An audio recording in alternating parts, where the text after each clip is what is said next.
Now doesn't this look nice? Look at that. I'm just trimming this here. Look at this right here. Doesn't it give the place like a different kind of look? Now this is the second one right here. And then I have these impatiens here. Look at these impatiens. Oh, perfect. Oh my god. Next year, I want to plant all impatiens around the border of my place. Look at this. Look at this. Okay. Hey guys, it's Patty here again. In today's video, we're just going to be talking about boxwood. So I'm going to show you why you should at least have some sort of boxwood in your landscape, whether you have a formal garden or an informal garden. Boxwood sort of adds some sort of dimension to your garden. So I'm going to show you what I have and how boxwoods, I have 3 different kinds of boxwoods, and they sort of change my landscape. So I'm going to show you all 3 of them and why you should have it. Hey guys, so this here that I've been trimming is a Green Mountain boxwoods. I have 4 of them. I'm going to show you, okay? They're so pretty. These are similar to winter jump boxwoods because look at the leaves on this ones, okay? Very, very nice. It adds such a formal dimension to my place that I love, okay? I think that if you're looking for boxwoods, these are something you should get. They're growing so nicely. These are also Green Mountain boxwoods that I have in this pots right here. Right here. And right here, I have 2 different ones. So this one here is the Tide Hill boxwood. I have about 1, 2, 3, 4, 5, 6, 7, 8, 9 of the Tide Hill boxwoods, and they are very, very round, and the leaf here is very small right here compared to the winter jump boxwoods here. And I have about 1, 2, 3, 4, 5, 6, 7, 8. Look at the leaves on this one.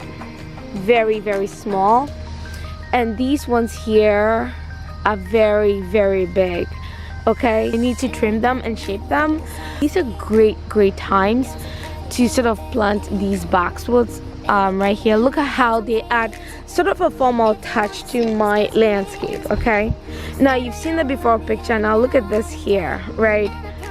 I'm just waiting for them to fill in and I can create a hedge, a small little hedge, but I want them in layers. Okay, so Title Boxwood right here is smaller, and then Winter Gem is a lot taller. So look at this right here.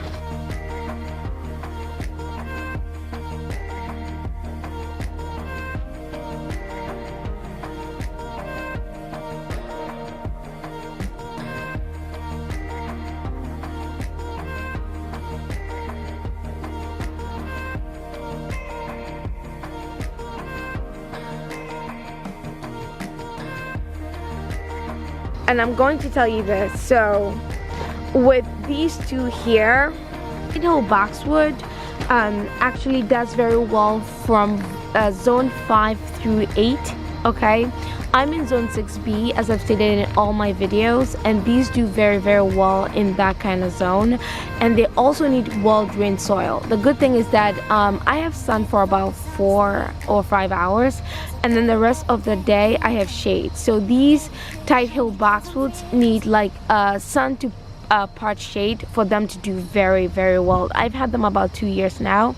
Now when you look at the ones that are on top here, which is the Winter Gem Boxwoods, zone 5 through 8, okay, zone 5 through 8, and they also need full to part sun for them to do very well. And I'm very happy about the growth here. When I bought them, they were very small. Hey guys, so up here I have about 14 gem boxwoods. I have to rearrange these. I'm digging some of them up, and I just decided to put them here for now because I don't have a greenhouse, so I just planted them around here.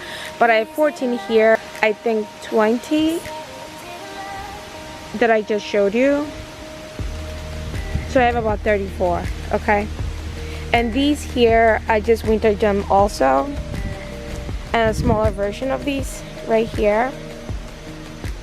Okay, thank you so much for watching, and I will see you again in my next video. Bye.